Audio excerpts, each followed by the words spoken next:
এরকম পাতলা হলে ওটা এক ভাগেই চলবে। এরপর চিনি দিয়েছি, এরপর দেব সর্ষের তেল একটু। তো কাঁচা লঙ্কা সব পেস্ট করা হয়ে গেছে। এইবার আমি এরকম করলে আস্তে আস্তে করে করলে দেখবেন এটা খুব সুস্বাদু হবে, খেতে খুব ভালো লাগবে। অনেকে অনেক রকম ভাবে খায়, একবার এই পাতুরিটা খেয়ে দেখবেন।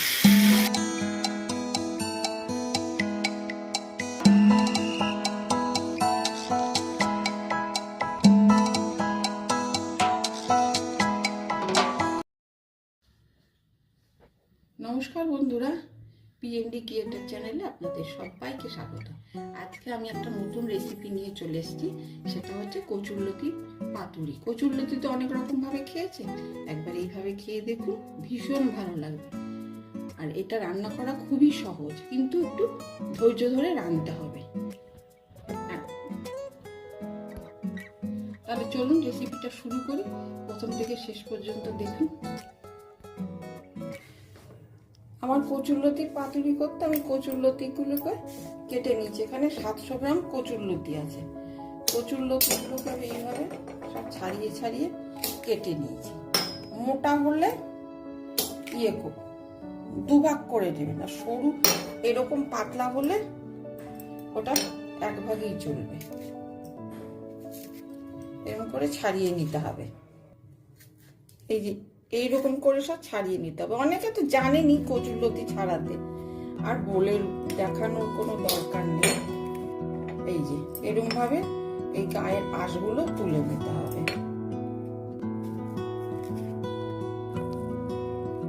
আমার এইগুলো সব কাটা হয়ে গেছে, এবার আমি এগুলোকে ধুয়ে দেবো। আর এখানে 700 গ্রাম কচুরলতি আছে, আর আমার লাগবে এইরকম সাইজের হাফ মালাই নারকোল, আর বড় চামচের 1 চামচ গোবিন্দভোগ চাল আমি ভিজিয়ে রেখেছি। এবার আমি এই দুটো ভালো করে বেটে নেব। এই যে আমি চাল আর নারকোলটা, ওই হাফ মালাই নারকোল আর ওই 1 চামচ গোবিন্দভোগ চাল যে ভিজিয়ে রেখেছিলাম, সেটা আমি মিক্সিতে পেস্ট করে নিয়েছি। এবার আমি এর মধ্যে দেব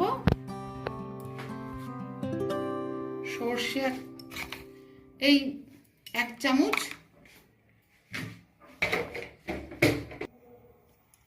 আর দেব 1 চামচ পোস্ত।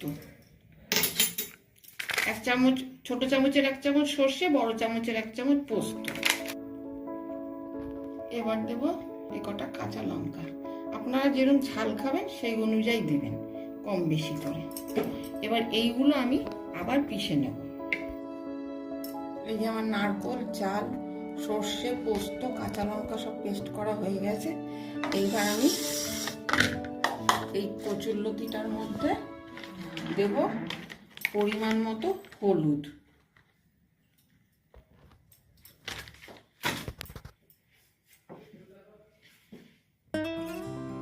আর দেব পরিমাণ মতো লবণ।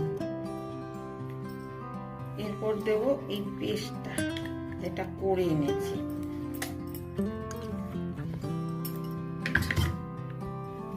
এবার দেব মিষ্টি, আপনারা যেরকম খাবেন সেই স্বাদ অনুযায়ী দেবেন। এরপর চিনি দিয়েছি, এরপর দেব সর্ষের তেল একটু দিয়ে এটাকে ভালো করে মাখবো।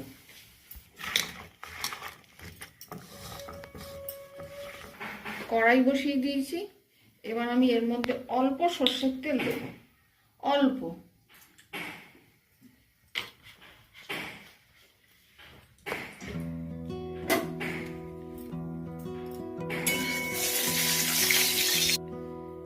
আমার তেলটা গরম হয়ে গেছে। এবার আমি আঁচটাকে মিডিয়ামে করে এগুলো সব ছেড়ে দেব।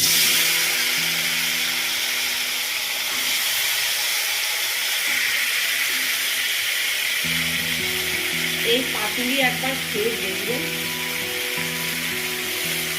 অনেক রকম ভাবে তো খেয়েছেন কচুরলতি, অনেকে অনেক রকম ভাবে খায়, একবার এই পাতুরিটা খেয়ে দেখবেন, এর স্বাদটা বুঝতে পারে। এবার আমি এরকম ভাবে রেখে একবার আঁচটা মিডিয়ামে করে একবার হাইতে করে এগুলো বারে বারে নাড়াচাড়া করে করতে হবে।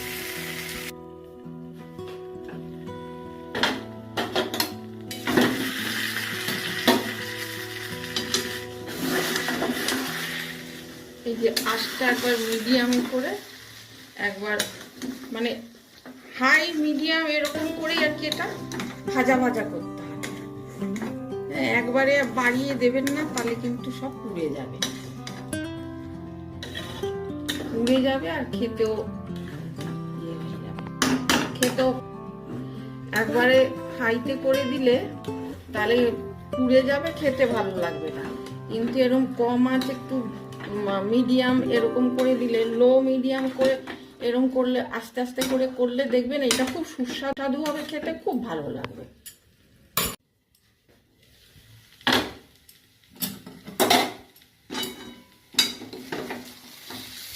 এই যে এইরকম এটা আমার প্রায় হয়ে এসেছে। এবার আমি এর মধ্যে একটু কালো জিরে দেবো।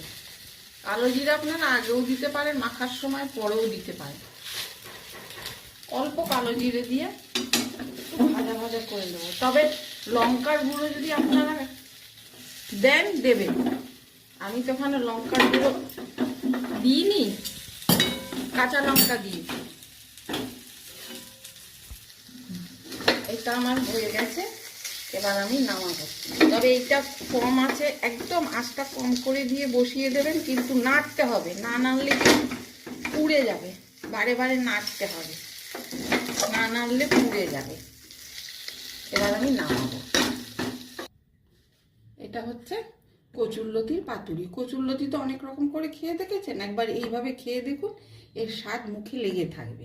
এটা একটা পুরনো দিনের রান্না, আর এইটা কিন্তু কম আঁচে বসিয়ে বারে বারে নাড়তে হবে, কিন্তু রেখে দিয়ে চলে গেলে হবে না, তাহলে পুড়ে যাবে জিনিসটা। একভাবে এইভাবে খেয়ে দেখুন, ভীষণ ভালো লাগবে, খুবই সুস্বাদু। ভালো লাগলে লাইক, শেয়ার আর আমার চ্যানেলটা সাবস্ক্রাইব করুন।